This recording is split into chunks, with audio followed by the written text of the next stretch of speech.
This is Real Republican News. I am your host, Jason Mariner. The new town square, the place where people go to communicate, share their thoughts, opinions, beliefs, gather their information, is not a free space. It's run by Silicon Valley tech tyrants like Mark Zuckerberg, Jeff Bezos, and Jack Dorsey, and they have teamed up with the radical left side of this country who wish to destroy the Constitution and liberty in general and install socialism. If you go on any of these platforms and say something along the lines of, this last election was rigged, they cheated in Pennsylvania by ignoring the Constitution, which happens to be illegal, more people in Wisconsin voted than actually reside there, you're kicked off their platform, and you're accused of spreading disinformation. Well, they just don't want the facts getting out. That's why they do it. And then they send you a friendly little note that said, well, we deplatformed you because we want to keep our platform safe, especially for people that might be marginalized. Well, in doing that, you're actually marginalizing people. You're getting people to dislike white people.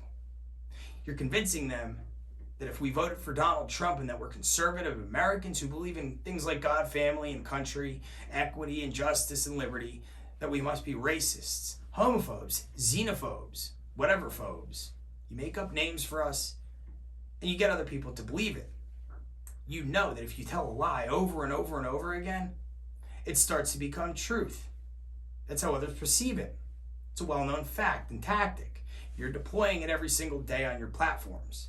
You've all developed algorithms to detect the speech of conservatives. You don't want people saying conservative things on your platforms. So those algorithms detect what we say, and when we do, you catch us and you shut us down. You silence us. You deplatform us. You've done it to me in my businesses. You've done it to me as a private citizen.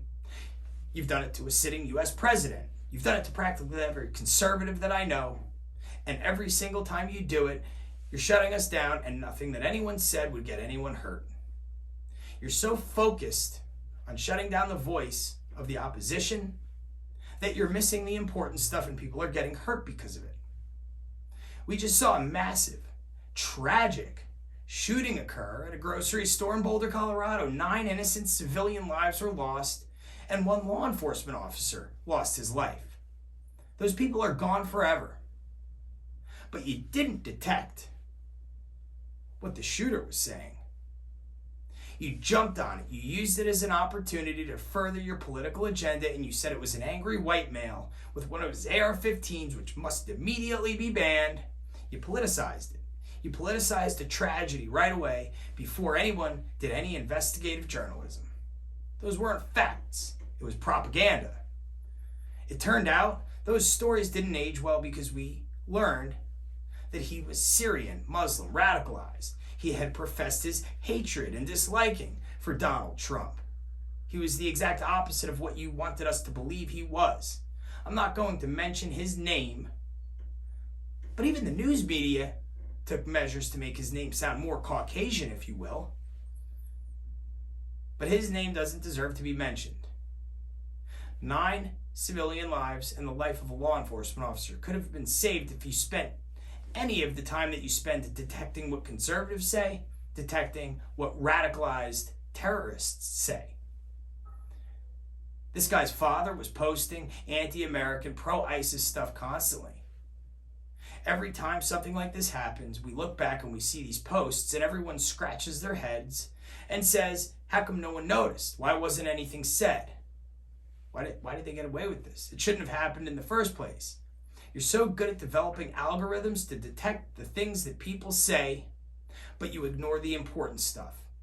And by the way, that law enforcement officer, that brave soul, he ran into that supermarket. He didn't ask a single person who they voted for, what their political affiliation was, who they wanted to have sex with, what their religion was, or anything else for that matter. He just went to stand in between them and evil, to save lives.